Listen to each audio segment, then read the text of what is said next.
Hello again.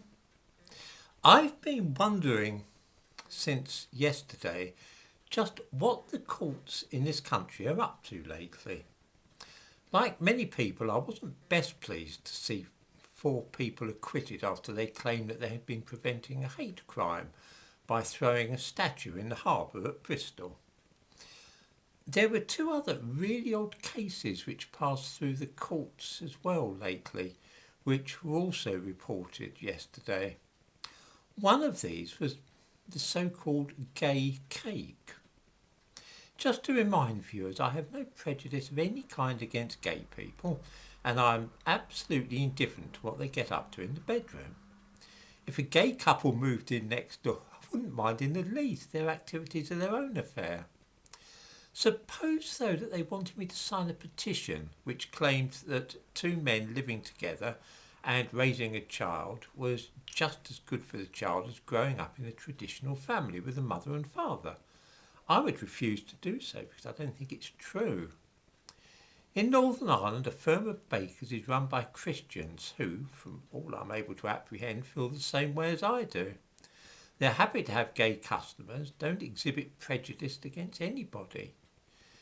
However, when somebody ordered a cake from them which was to be iced with a slogan endorsing the idea of so-called gay marriage, they declined on the grounds that they didn't feel that this was something they wished to be associated with. What's the problem with that, you may well ask? Well, it seems that the homosexual man who ordered the cake was upset and he felt that his human rights had been violated. He claims that this made him feel a lesser person and unworthy.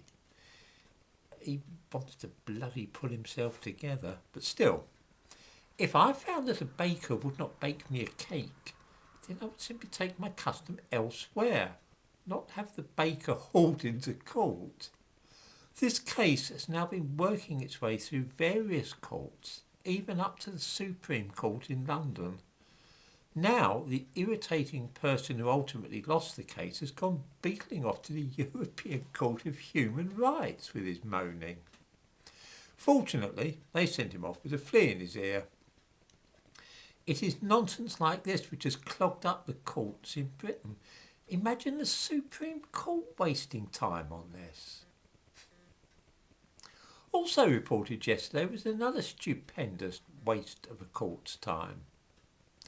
A 21-year-old man called Ben John was sentenced to 2 years imprisonment in August for having a copy of the Anarchists Cookbook on the hard drive of his computer.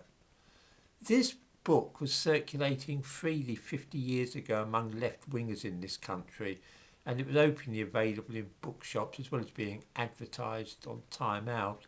It's got details of how to make Molotov cocktails and all sorts of other stuff. I mean, it was quite amusing at the time. Like many other people, I had a copy and I can still remember how to make a silencer for a rifle, although I've never had occasion to make such a thing. This led to a charge against the young fellow of possessing a record of information likely to be useful to a person committing or preparing an act of terrorism. 2 years imprisonment. I mean, okay, it was suspended, but even so, 2 years. But get this, the Attorney General has now referred the case to the Court of Appeal on the grounds that it was unduly lenient. The Attorney General may be seen in the thumbnail to this video.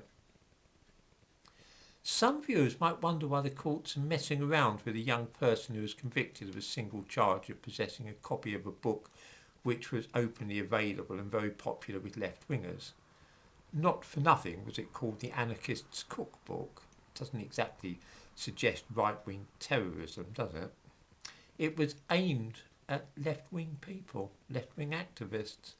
I give a link to the report in The Guardian about the case, and like most newspapers, they do not name the book, lest the case be revealed for the foolishness which it is.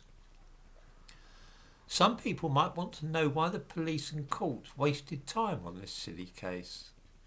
It is because some people objected to MI5 spending so much time chasing Muslims and suggested that this was a case of Islamophobia.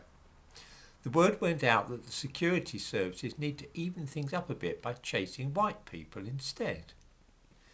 How many people have white terrorists killed in this country over the last 20 years? Well, that would be Joe Cox. No, I think that's it, just one.